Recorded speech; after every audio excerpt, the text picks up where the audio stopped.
Hello, and welcome back to Shelf Talks. Today, I'm sitting down with the founder who has taken the beauty industry by storm with her innovative clean skincare brand. Elina Wang is the co founder and CEO of ESW Beauty, a brand known for its refreshing plant based sheet masks and sustainable approach to skincare. Inspired by her personal wellness journey, Elina set out to create products that not only nourish the skin, but also align with the eco-conscious lifestyle. And the way that she drives brand awareness through social media is pretty amazing. And I can't wait to hear that along with her entire journey. Welcome, Elina. Thank you. Thank you so much for that wonderful intro. So sweet of you.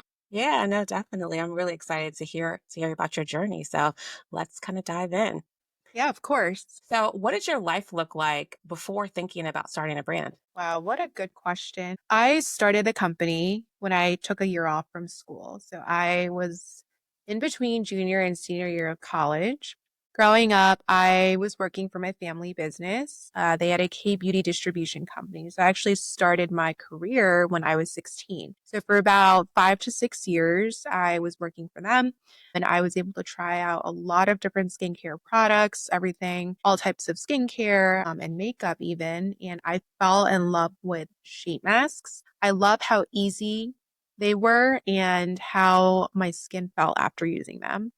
And I used a lot of sheet masks during my years of college. And along the same years, I was actually getting very sick from my stomach ulcers and, got to a point where I couldn't even, get out of bed. I was in sharp, acute pain all the time. And I realized that I needed to have a reset in my diet. So I started essentially my wellness journey and ate and drank healthier. Along the way, I discovered better for you beverages. So I fell in love with drinks like smoothies and raw juices and plant based milk. And I discovered how fun they were and how many flavors and options. And, one day I walked into a juice bar and I saw a watermelon pink juice. And I thought to myself, this is so fun. It's so hydrating. What if this became a sheet mask? It makes sense because skincare is largely made from water.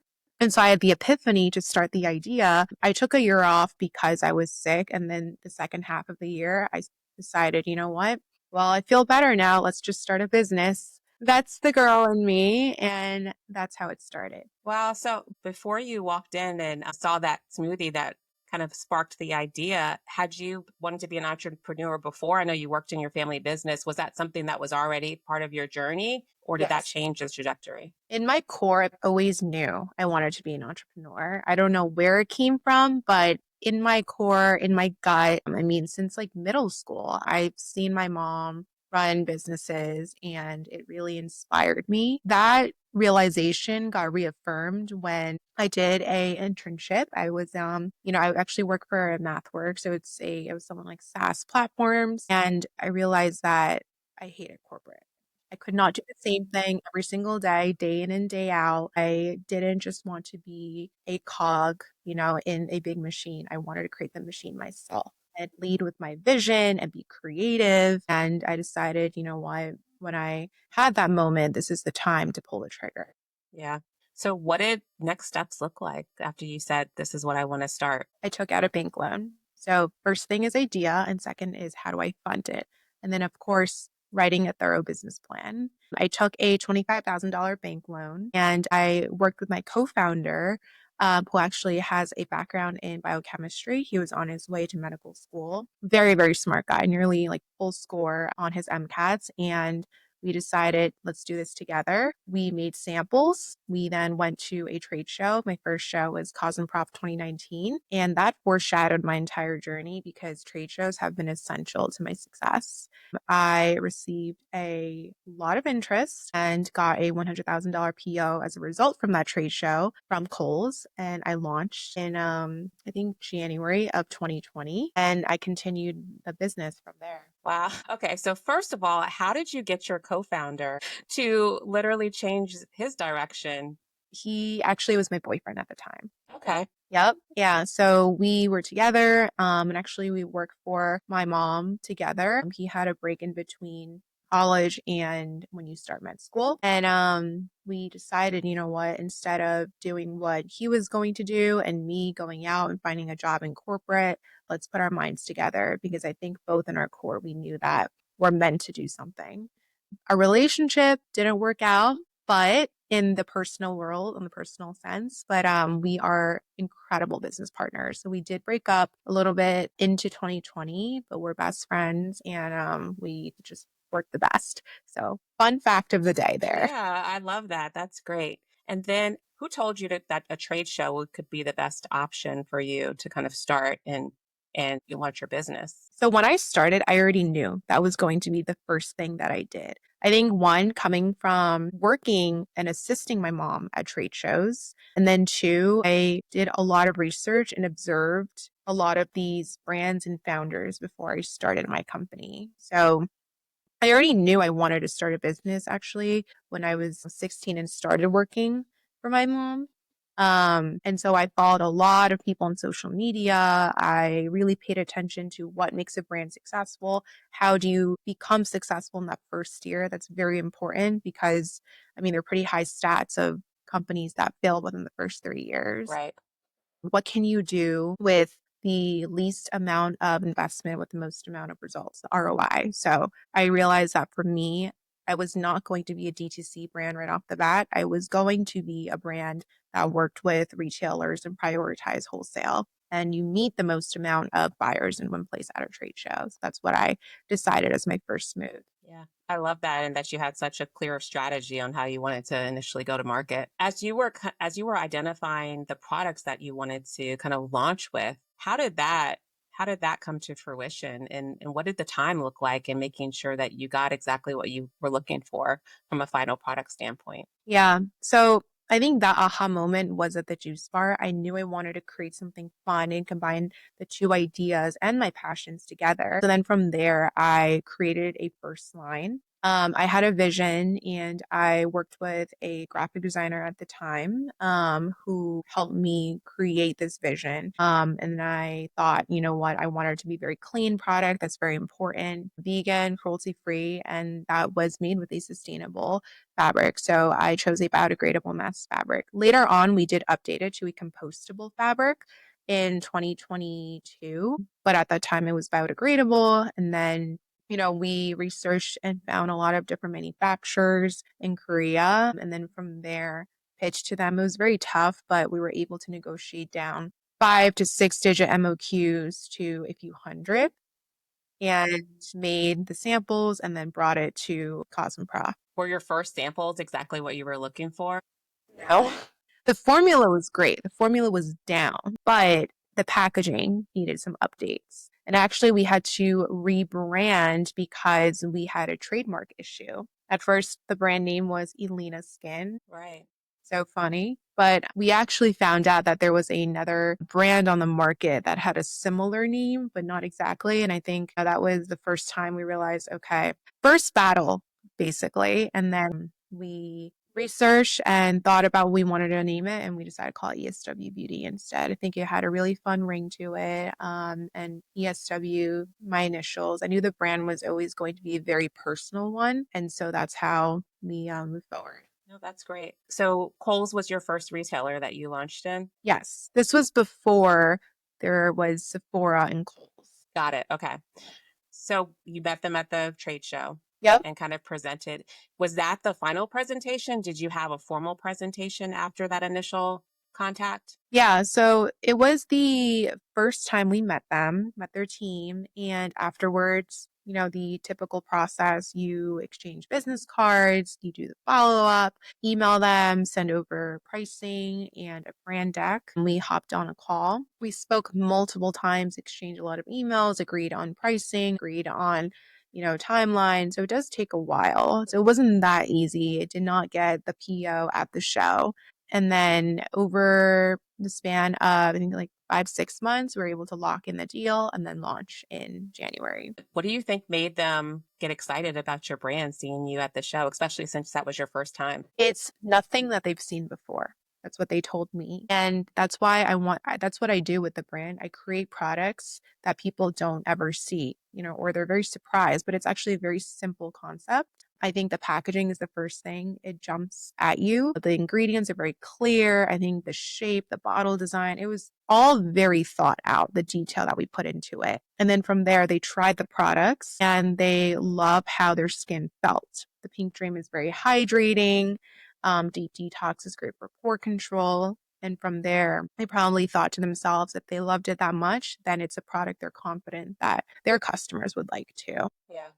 Yeah. So once you got in and they said, yes, we want to launch you in stores. And I know you said that your initial strategy was always to go into retail, but was there any preparation that you had to do between getting that PO or even prior to knowing that that was kind of the path to get on shelf to getting there? Any changes in packaging or even gearing up your manufacturer to support that inventory run? No major changes in packaging. They liked how it was. But yes, of course, we had to prep our manufacturers. We had multiple retailer commitments, so they were one of them, the biggest one. But immediately before going to Cosmoprof, I did know that if I were to proceed, so I actually wasn't 100% confident this company would come alive. Cosmoprof was a personal test to myself.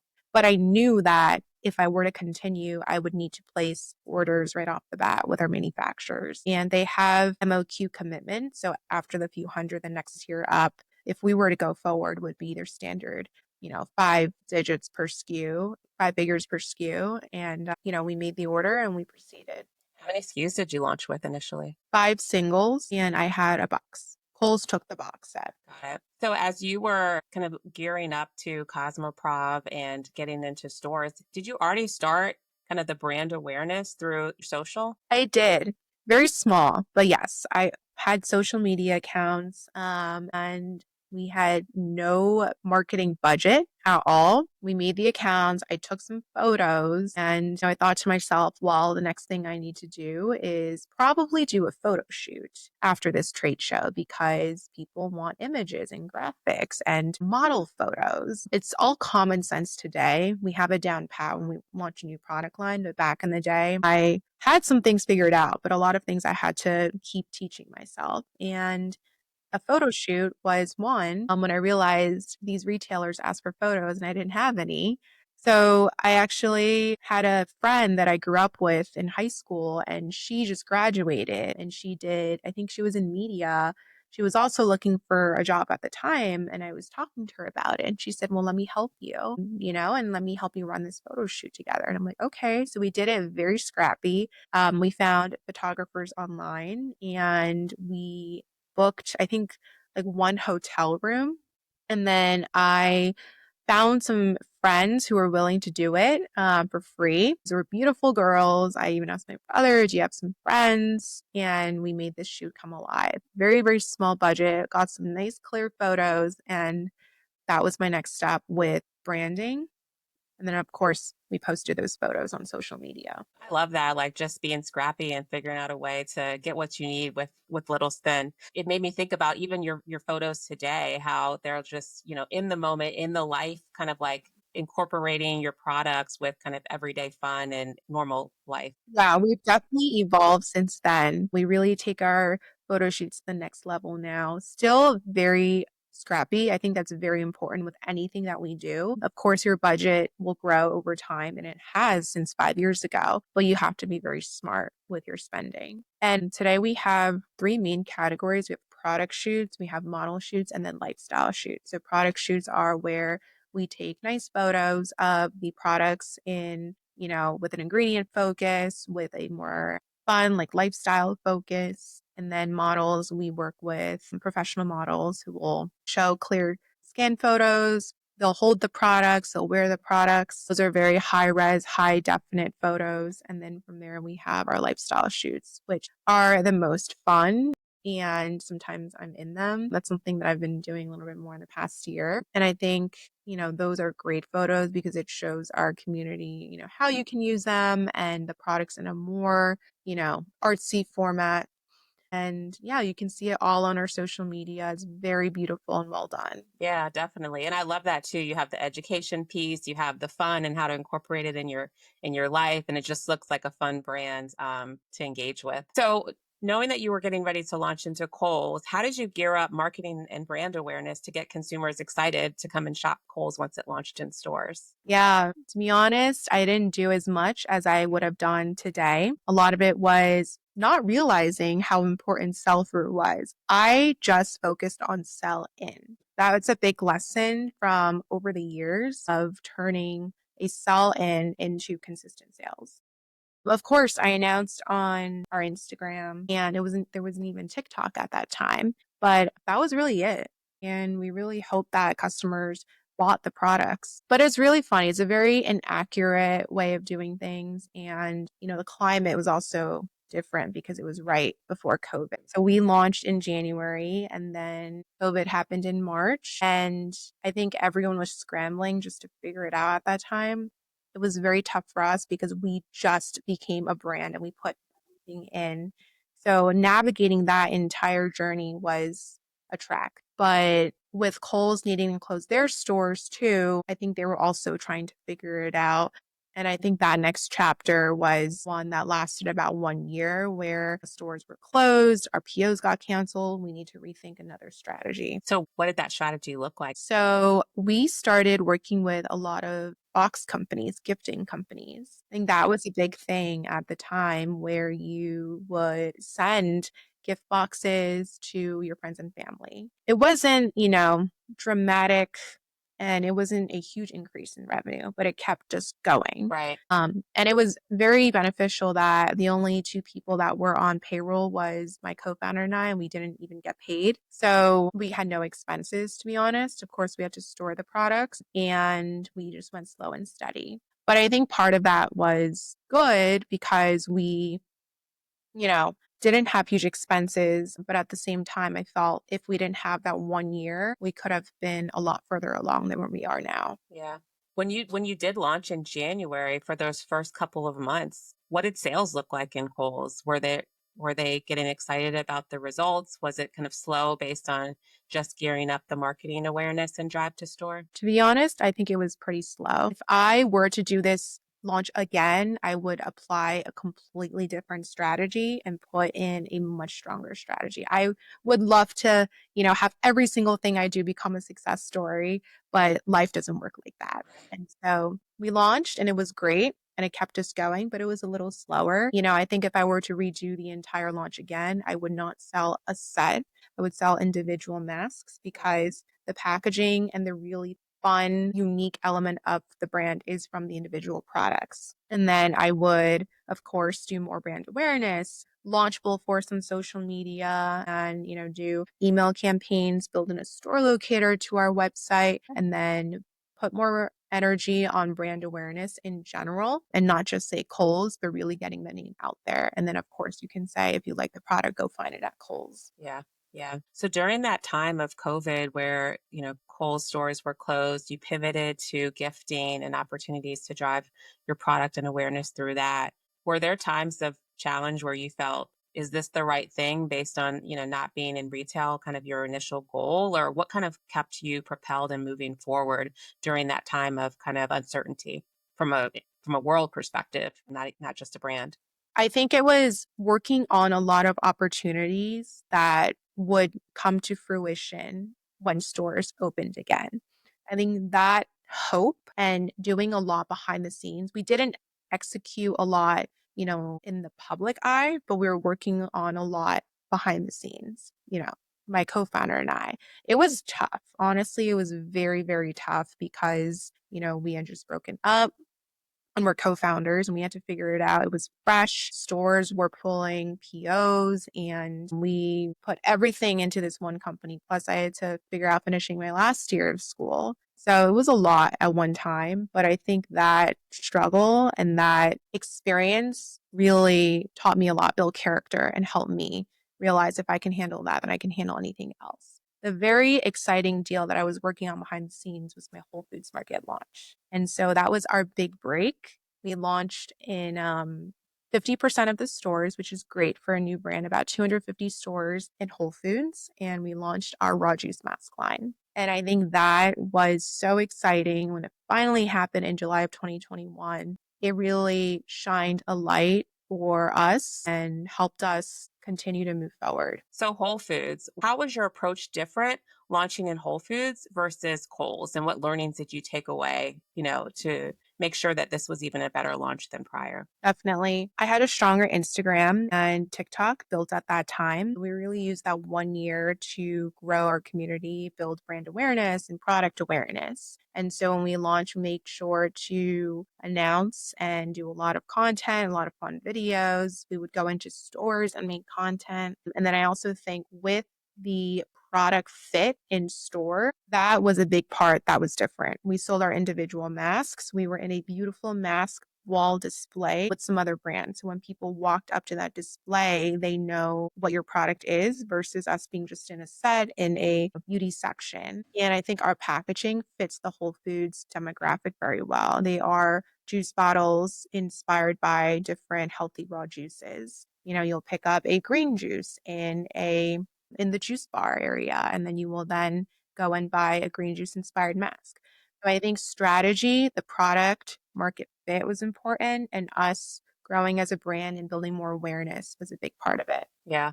So then what did early sales look like at Whole Foods? They were strong. Our early sales were strong, and the buyers were very happy. They actually gave us all chain the next reset, and they gave us double the amount of SKUs. So our next product line launched the plant-based milk inspired masks. So in 2022, we had 9 SKUs at Whole Foods, and we were in nearly 500 doors. That's amazing and such a fast growth trajectory for one retailer. Definitely. Yeah. What was your plan in making sure that you had manufacturing intact to go from half the stores to double? Yeah. So we made sure to prep our manufacturers ahead of time. We got the forecast. We would break it down by month and then internally make sure that we have enough supply to keep up with all of the shipments. And then Whole Foods was only one retailer at that time. We had more. We had Anthropologie, we had Free People, and World Market we started working with too. So they're a really great gift retailer. And so we got into more of a flow, built out our pipelines, our manufacturers as well. I think they started seeing more POs, and that's helpful because then you can start negotiating costs down. Yeah. How did you determine what assortment should be in each of those different retailers, especially since they're kind of all different customer demographics? I look at the retailer and do some more research, look at who's shopping there. And then from there, look at our assortment. And we provide recommendations on the types of products, the ingredients that fit for the different skin types, even color is a big thing. And we then present our thoughts. But multiple times, a lot of buyers, because we don't have a huge SKU count at that time, anyways, they would just take everything, which is great. Yeah.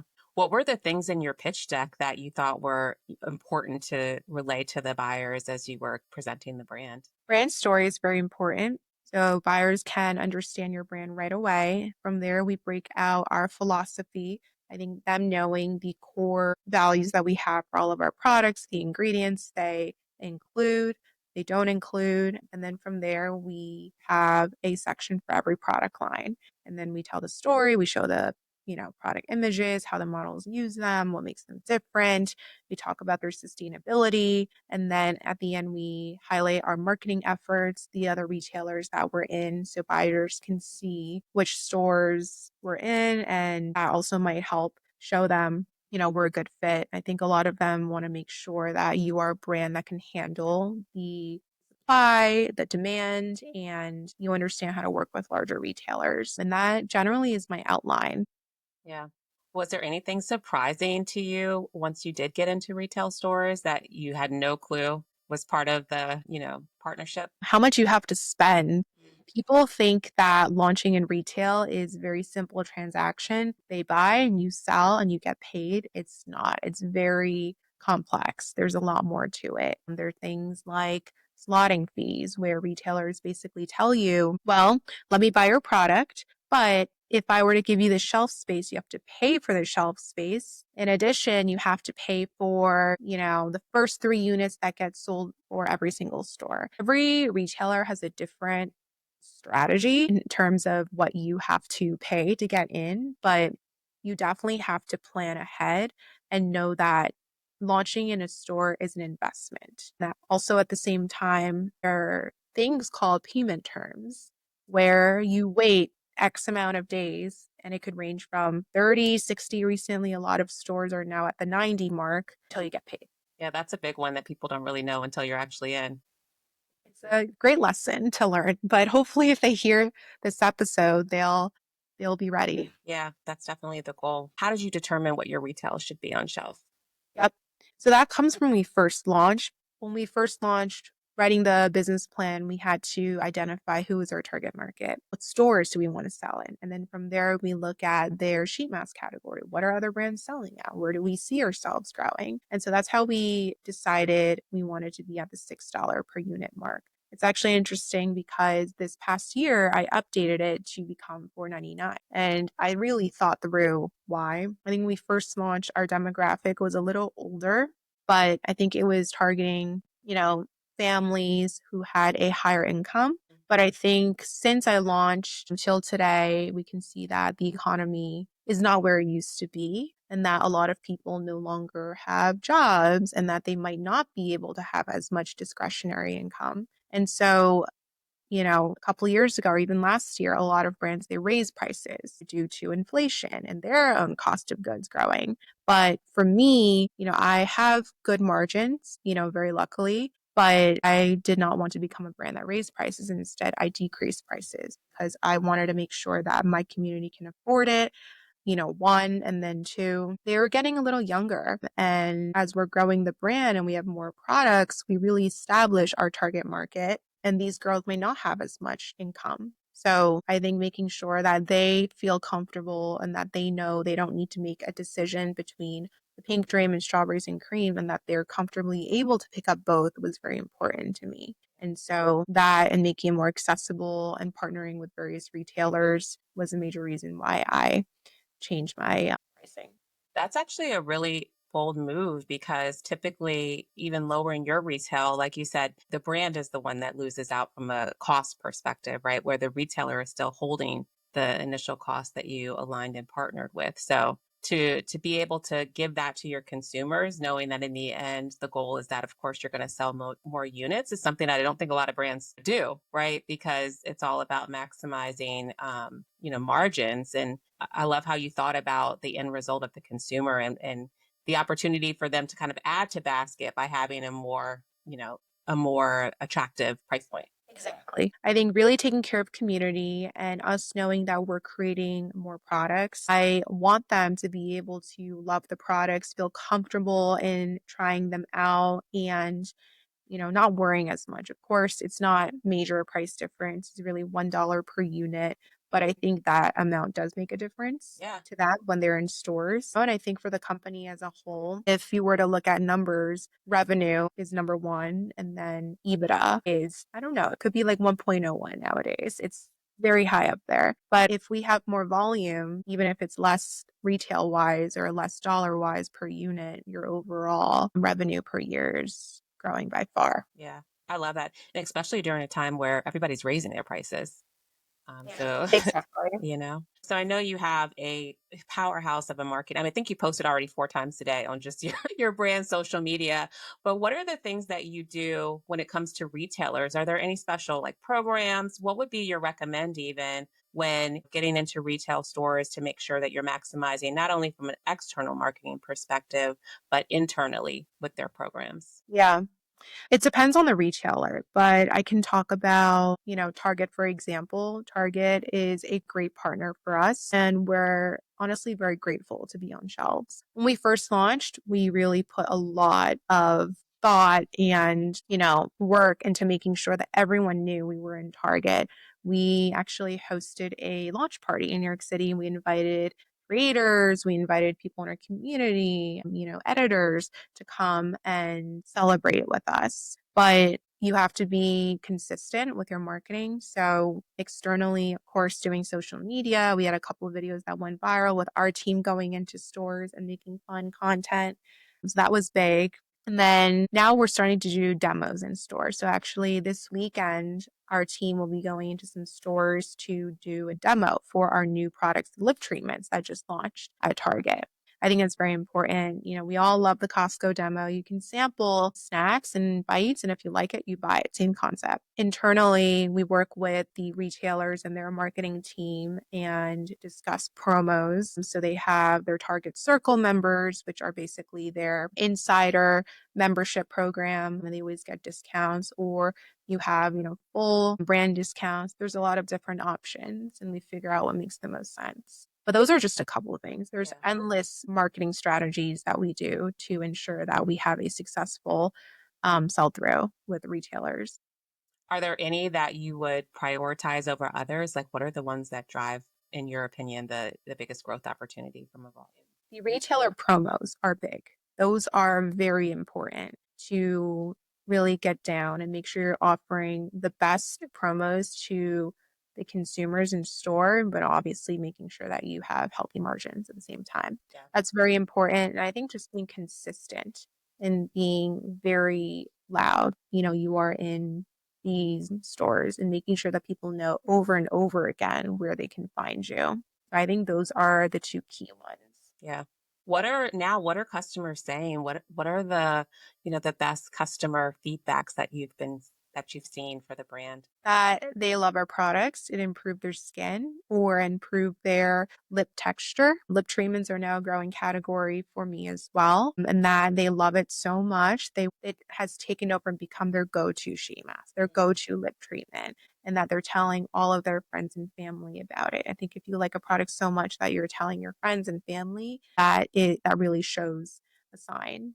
And that they, felt, for example, with the sheet mask, they had consistent dry skin. They haven't ever found a mask that could have such a nice grip and really provide hydrating results. And for the lip too, how it's hydrating for their lips. They love how they can have beautiful tints while still feeling nourished lips throughout the day. Yeah. I love that. I mean, when you have a product that you can actually physically see results, that definitely makes you a loyal fan, right? 100%. So you've been in the Whole Foods Holiday Beauty Box as well as the Holiday Target Beauty. Is that something that you asked to participate? And do you find participating in them actually help to drive consumer awareness? Yeah. So it's actually opportunities that the buyers offer us and they reach out and they say, end of year, we have an advent calendar for Whole Foods Market or for Target. They had these cute beauty kits with different themes. Do you want to be part of it? So we would have to supply the products for free. And they are, six figures of products just unit wise that you have to prep. And all of it is essentially on your dime. So it's a big investment. But I do think that it's worth it because you are getting your products into hands of even more consumers. And so the hope is that they try the products, they love it, they come back and buy you in stores. And I think it's a great program to be in. It's definitely an investment, but I think for most people, they have to try the product to really love it if they didn't already get it one time on shelf. Yeah. And I think especially because the nature of the beauty industry is so competitive, everyone's trying to put products in front of your face, whether it be online, offline, in store. So any chance you get to be able to share your products is one that I'm willing to take. Yeah. Did you see an increase in sales post that? I did. Yeah. Holiday was huge for us. We always get a very high lift. And actually, we're very excited this year because this year I really pushed holiday very hard. We have, I don't know, nearly 20 different holiday SKUs that we're launching, Oh, wow. a really great collection and different types of sets. We have mask kits, we have lip kits, we have, an advent calendar that I'm excited about. And I think people love our products because they're so affordable. They're great stocking stuffers on their own individually. Like pop a little sheet mask in your sister's stocking, Yeah. or as gift sets. They're also really fun as a present because we have really cute packaging. It's very well branded, well designed. And what's a better gift than giving someone a little bit of self-care? Yeah. It's great too because you can mix and match them. You have so many different options, and the colorways are so exciting that it gets people to just, add multiples. Yeah. So I'm very, very excited about our holiday collection. Yeah. lot of good things coming. How did you know that you wanted to launch another line after the sheet mask? Like, how did you know it was going to be lip? And then how did you even know, like, hey, it's time for me to kind of add to the current assortment? Yeah. First question, I definitely knew it was going to be a lip care product. Every single product comes from a real story. Either it's an epiphany moment, or it's meaning like I love the concept, or it's as a result of me having a bad experience with another product or a concern and I want to resolve it and create a version of my own. So lip treatments came from a bad experience with another product. I was using a very pricey lip product and it was supposed to hydrate your lips. But I went to a trade show in 2022 and I wore that lip product expecting that'd be great. My lips were cracking and chapped. A buyer came up to me and said, "Wow, you really, should work on your lips." And I'm like, "Oh no, oh shoot." Mhm. I mean, yes, they were chapped and cracking, and I paid a lot for that. Not in that the other way, but more so like, you're a skincare founder. Why are you not looking the best you can look? I think it was more of that. And I really took that to heart. And I realized this is what I needed to do. I love the idea of doing a smoothie lip treatment because it can be so hydrating, so fun, like, so juicy, and all packed in one tube. I wanted to make it affordable. I wanted to make it very hydrating. I wanted to make them tinted. And of course, having very cute but minimalistic packaging. And so that's how the idea started. In terms of your second question, when I realized that I needed to create one, I think in general, for the first few years, it was one line per year, except for 2020 to 2021, I didn't launch anything really. Today, we're moving at a quicker speed and we're launching more products. I think now I have a team where we've really built in stronger pipelines and systems, relationships with our manufacturers. There's a demand. I'm constantly coming up with really fun ideas that I have to share. And our community, they love us. So 2025, we have a lot of new products launching that I'm very excited about. Actually, just next month, I have a new sheet mask line launching, a mocktail Oh, that's fun. inspired mask Right line. on Yeah. trend. Yep.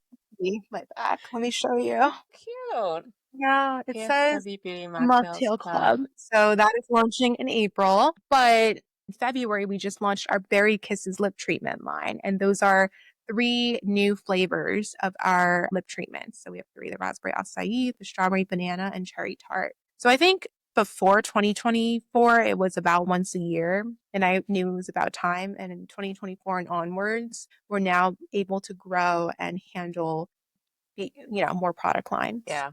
And you have the customer base now. So now it's just introducing more and more things to get them to put in their regimen. Yeah. So you mentioned team. Initially, you said it was just you and your co founder, but what does your team look like today? Our team is amazing. I love them. But we have a team for every single department, essentially. So for marketing, for design, for sales, for operations, and then finance. We're at about 18 people right now, including part time and interns. And, they are a mix of all different people with different levels of experience, but they're all so committed to the brand. And I can tell there's a true passion from each one of them. They're always sending me ideas at all different times of the day. It just comes to them, or they're constantly thinking about, how do I connect with the customer the most? What can I do the best of the best? So I'm very grateful. I think I've built out a really great team. I'm very selective with who I bring on to the team because ESW Beauty is a great brand. It's very precious to me. So I only want people who can see the same things and who execute it well. They have to work hard, be creative, definitely need to be a self-starter and be able to teach me things, do a good job at your job, and of course to, work well with me and be able to be integrated into the team directly. Yeah. And it sounds like they are when they're sending you ideas. They want the brand to win just as much as you do. Oh, they definitely do. All time, weekends, nights, always. I love it though. Our group chat is always ringing, and it's great when you can work with people who care about something as much as you do. Yeah. So you are in a number of retailers right now. What is your plan and goal for the future? Do you want to be in more retailers? Is that your next step in growth? Yeah, we are in, I think, near 10,000 different points of distribution. So what that means is, stores, they might, for example, Walgreens, 4,500 doors. So that's a point of distribution. But I want to focus on building relationships with my existing stores. That's very important. At the same time, also growing new accounts. I think we need to balance both. I think launching our new products in stores, making sure our stores are content with our sell through and that, we are constantly educating their customers and their team. That's important. And then with new accounts, bringing on new stores in from different categories. And I think that comes from a lot of trade shows, and it's great because a lot of people also just pitch us now. They want us in their stores. And I think that is a good 360 way to grow the brand. Yeah. I love that too because, I've talked to founders that have just scaled in regards to more and more retailers and not looking back to make sure that the brands that the retailers that they currently in that they're supporting through all of the things that you said, like making sure that their sales are accurate, that marketing continues to flow awareness and drive. So it's really smart that you're thinking about, okay, let me make sure that I'm maximizing the retailers that I'm in, as well as opportunities to gain more accounts in the future. Yes, it's very important to balance both. I honestly used to be so fixated in launching in new stores. That was my primary focus. But I really learned in 2024 that I need to slow down and focus on building stronger relationships and looking at each retailer and thinking about what can I do to support you? Yeah. Because because if not, you just feel like you're constantly on first dates all the time. Launching new retailers is also not easy. You don't just snap your finger. A lot of paperwork. You have to make sure you build out all of your systems. So it takes a lot of work. So you want to build it and nurture it and really make sure that you're doing the best you can do to help them. Yeah. Yeah. So, where can our listeners buy ESW Beauty? Where can they follow you as well as the brand from a social media stance? Yes. So you can find us at Target, Whole Foods Market, Urban Outfitters, Walgreens, and many more. You can find me on social media. I'm on Instagram at Elina Sophia Wang and ESW Beauty at ESW.beauty. And for more information about the brand and other stores we're in, you can find us at ESWBeauty.com. Great. Thank you for that. And thanks for this conversation. It was definitely fun and lots of great gems. Yay. Thank you. Thank you for having me.